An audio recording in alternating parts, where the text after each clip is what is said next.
미안해. 다시 생각해봤는데 내 결정은 변하지 않을 것 같아. 나는 이미 마음을 정리했어. 연락하지 마. 내가 어떻게 변한다고 해도 내 마음은 이미 떠났어. 심장이 내려앉는 것 같은 이 말들. 듣고 나면 세상이 무너지는 것 같죠? 이런 단호한 이별 통보 앞에서 여러분들은 어떤 반응을 보이시나요? 제발 한 번만 더 기회를 줘.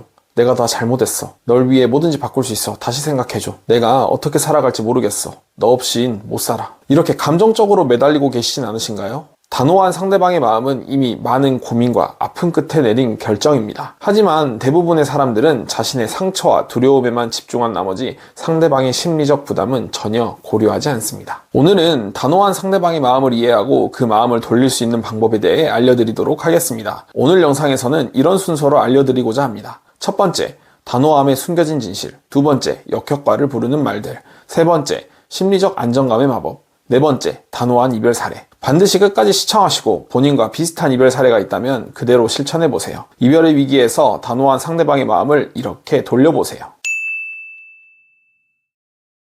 상대방이 단호해진 이유는 뭘까요? 이별한 사람들은 이걸 절대 이해하지 않습니다. 연락하지 마세요. 왜요? 그럼 저를 잊어버리면 어떡하죠?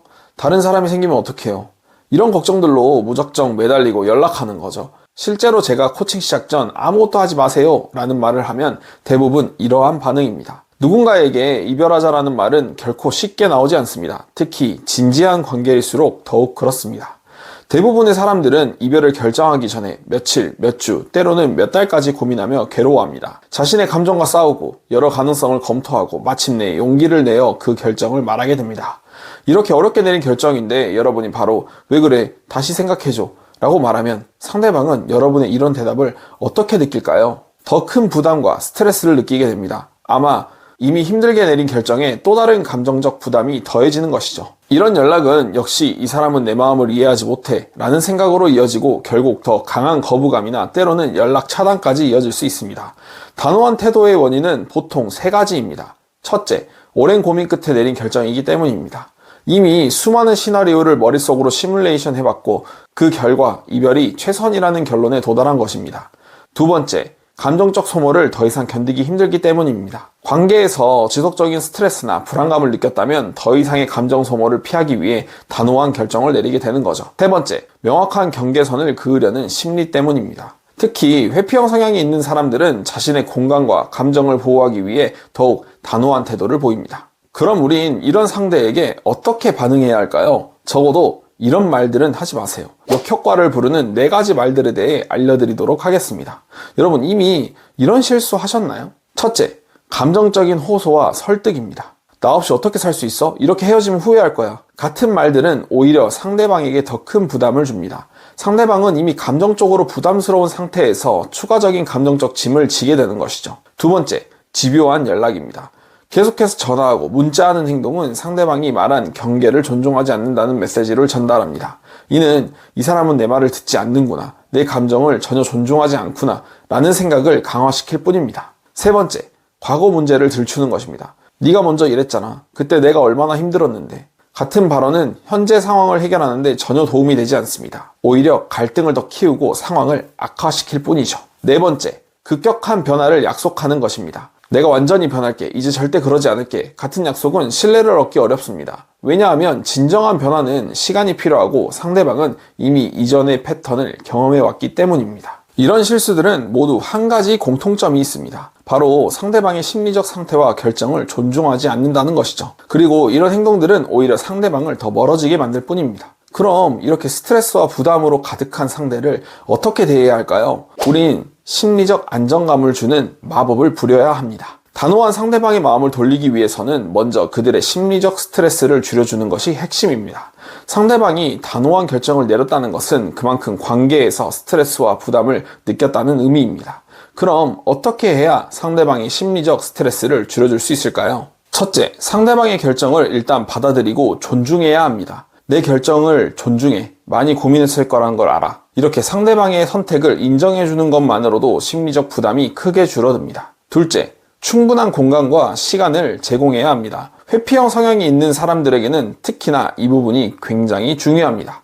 내가 시간이 필요하다면 그 시간을 충분히 갖길 바래. 이런 메시지는 상대방에게 안정감을 제공합니다. 셋째, 비난이나 감정적 호소 없이 담담하게 소통해야 합니다. 내가 어떤 점에서 실수했는지 이제 깨달았어. 내 입장에서는 정말 힘들었을 거야. 이렇게 상대방의 감정을 인정하고 자신의 깨달음을 솔직하게 전달하는 것이 중요합니다. 괜한 변명은 하지 마세요. 이 세 가지 접근법의 공통점은 상대방 중심의 사고입니다. 내 감정, 내 필요가 아닌 상대방의 감정과 필요에 초점을 맞추는 것이죠.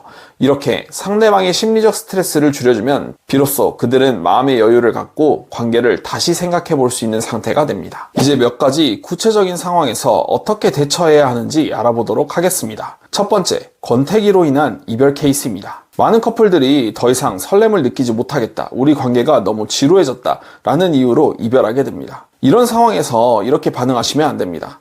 어떻게 하면 우리 관계가 좋아질까? 내가 뭐든 바꿀게. 더 노력할게. 매일 연락하고 확인하는 행동. 이런 질문과 행동은 상대방에게 더 큰 부담을 줍니다.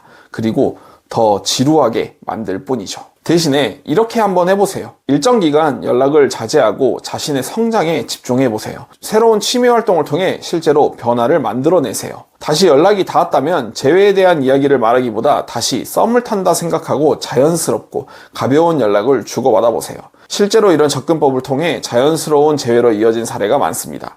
상대방에게 이 사람이 정말 달라졌나? 라는 호기심을 주는 것이 핵심입니다. 두 번째, 신뢰 상실로 인한 이별 케이스입니다. 거짓말이나 배신으로 신뢰가 깨져 이별한 경우 상대방은 더 이상 믿을 수 없다며 단호한 태도를 보이는 경우가 많습니다. 이런 상황에서 이렇게 하시면 절대 안 됩니다. 즉각적이고 연속적인 사과 메시지, 미안해, 제발 용서해줘 같은 메시지를 보내는 것, 다시는 이런 일 없을 거야 같은 쉬운 약속, 그때 상황이 그래서 와 같은 변명이나 정당화, 오히려 이러한 말들은 상대방에게 더 큰 역효과를 낼 뿐입니다. 오히려 신뢰를 상실할 수 있다는 것이죠. 그럼 우리는 어떻게 해야 할까요? 충분한 시간을 가지세요. 상대방의 감정이 가라앉을 때까지 기다려주세요. 진정한 성찰과 반성의 시간을 가지세요. 메시지를 보낼 때 절대 변명하지 마세요. 여러분이 성찰과 반성의 시간에서 깨닫게 된 것들에 대해서 담담하게 상대에게 전달해 보세요. 세 번째, 회피형 성향의 파트너와 이별한 케이스입니다. 회피형 성향이 강한 파트너와는 소통 문제로 이별하는 경우가 많습니다. 이들은 감정적 대화나 갈등 상황에서 자주 거리를 두는 특성이 있습니다. 이런 상황에서 이러한 행동은 절대 하시면 안 됩니다. 첫 번째, 감정적인 메시지를 보내는 것입니다. 왜 나를 피해? 뭐가 문제야? 같은 질문. 지속적으로 만남을 요구하는 겁니다. 이는 회피형 파트너를 더욱더 멀어지게 만들 뿐입니다. 마지막으로 상대의 공간을 인정하지 않는 행동을 하는 겁니다. 침묵하면서 계속해서 연락하는 등의 행동을 하시면 안 됩니다. 그럼 이런 회피형은 어떻게 다루어야 할까요? 안부 전하고 싶어서 연락했어. 요즘 잘 지내? 부담 없이 답해도 괜찮아. 이러한 부담 없는 메시지를 보내거나 혹은 상대가 연락했을 때 즉각적으로 응답하되 감정적 요구 없이 편안한 대화가 이어지도록 해야 합니다. 마지막으로 상대가 공간이 필요할 때 내가 혼자만의 시간이 필요하다면 그렇게 하는 게 좋을 것 같아. 준비됐을 때 연락해줘. 이런 존중의 메시지를 통해서 상대방에게 심리적 안정감을 제공해 주어야 합니다. 이 세 가지 사례에서 볼 수 있듯이 단호한 상대방의 마음을 돌리는 핵심은 결국 그들의 심리적 안정감을 높이고 부담을 줄여주는 것입니다. 상대방이 자신의 결정을 존중받는다고 느낄 때 비로소 마음의 문을 다시 열 가능성이 높아지는 겁니다. 지금까지 단호한 상대방의 마음을 돌리는 방법에 대해 알아보았습니다.